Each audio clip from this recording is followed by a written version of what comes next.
எல்லாருக்கும் வணக்கம். தமிழ்நாட்டுக்கு ஒரு முக்கியமான வானிலை அப்டேட் வந்திருக்கு. ஒரு புதிய காற்றழுத்த தாழ்வு மண்டலம் உருவாயிருக்கான். இதனால வரப்போற சில நாட்களுக்கு நல்ல மழைக்கு வாய்ப்பு இருக்குன்னு சொல்றாங்க. வாங்க இத பத்தி இன்னும் கொஞ்சம் டீடைலா பார்க்கலாம். மழை அப்படின்னு சொன்ன உடனே நம்ம எல்லாருக்கும் மனசுல வர்ற முதல் கேள்வி என்ன? ஆமா, அதுதான், ஸ்கூலுக்கு லீவ் உண்டா? இந்த கேள்விக்கான பதில இந்த வீடியோவோட கடைசியில கண்டிப்பா தெரிஞ்சுக்கலாம். முதல்ல இந்த கனமழை எச்சரிக்கைக்கு என்ன காரணம்னு தெரிஞ்சுக்கலாம் வாங்க. பாருங்க, இந்த புதுசா உருவான காற்றழுத்த தாழ்வு மண்டலம் தான் இந்த மழைக்கு காரணம். இது மெதுவா தமிழ்நாடு, புதுச்சேரி, காரைக்கால் பகுதிகளை நோக்கி நகர்ந்து வர்றதால அடுத்த சில நாட்களுக்கு மழை கன்ஃபார்ம்னு சொல்லலாம். சரி, மழை வருதுன்னு தெரிஞ்சிருச்சு. ஆனா குறிப்பா எந்தெந்த மாவட்டங்கள்ல மழை ரொம்ப அதிகமா இருக்குன்னு இப்ப பார்க்கலாம்.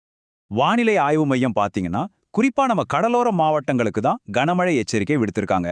அதாவது கடலூர், அரியலூர், மயிலாடுதுறை, தஞ்சாவூர், திருவாரூர், நாகப்பட்டினம், புதுக்கோட்டை மாவட்டத்தில் இருக்கிறவங்க கொஞ்சம் ஜாக்கிரதையா இருக்கணும். அதோட சேர்த்து புதுச்சேரி மற்றும் காரைக்கால் பகுதிகளுக்கும் இதே எச்சரிக்கை தான். ஓகே, இந்த மழை எப்ப ஆரம்பிக்கும், எவ்வளவு நாளைக்கு இருக்கும், அந்த டைம் லைனை இப்போ ஒரு தடவை பாத்திரலாம். இதுல நாம ரொம்ப முக்கியமா கவனிக்க வேண்டிய தேதி ஜனவரி 12. அன்னைக்கு தான் மழையோட தாக்கம் ரொம்ப அதிகமா, அதாவது உச்சக்கட்டத்தில் இருக்குன்னு எதிர்பார்க்கப்படுது.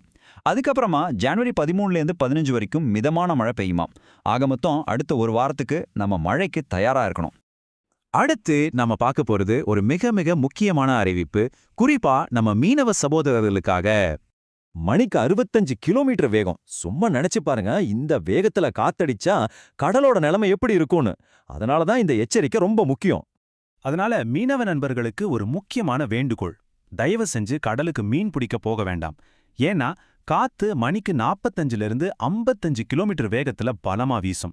சில நேரங்கள்ல அதோட வேகம் 65 கிலோமீட்டர் வரைக்கும் கூட போகலாம். குறிப்பா தென் தமிழக கடலோர பகுதிகள், மன்னார் வளைகுடா, அப்புறம் குமரி கடல் பகுதிகளுக்கு இப்போதைக்கு போறதை தவிர்க்கிறது ரொம்பவே நல்லது. சரி, நாம ஆரம்பத்துல கேட்ட அந்த கேள்விக்கு இப்ப வருவோம். பள்ளிகளுக்கு விடுமுறை உண்டா இல்லையா? இதுக்கான அதிகாரப்பூர்வமான பதில் என்னன்னா, இதுக்கு மாநிலம் முழுக்க ஒரே மாதிரியான முடிவு கிடையாது. அந்தந்த மாவட்டத்தில் இருக்கிற மழையோட தீவிரத்தை பொறுத்து அந்த மாவட்ட ஆட்சியர் தான் விடுமுறை அறிவிப்பார். அதனால உங்க பகுதியில மழை அதிகமா இருந்தா உங்க மாவட்ட நிர்வாகத்தோட அறிவிப்புக்காக காத்துருங்க. அப்போ நாம இப்போ என்ன செய்யணும்? ரெண்டே விஷயம்தான். ஒன்னு, மழைக்கான முன்னெச்சரிக்கை நடவடிக்கைகளை எடுத்துக்கணும். ரெண்டாவது, உங்க மாவட்ட நிர்வாகம் கொடுக்கிற அதிகாரப்பூர்வ அறிவிப்புகளை தொடர்ந்து கவனிக்கணும். உங்க பகுதியில இப்போ நிலைமை எப்படி இருக்குன்னு பார்த்து அதுக்கேத்த மாதிரி பாதுகாப்பா இருங்க. எல்லாரும் சேஃபா இருங்க.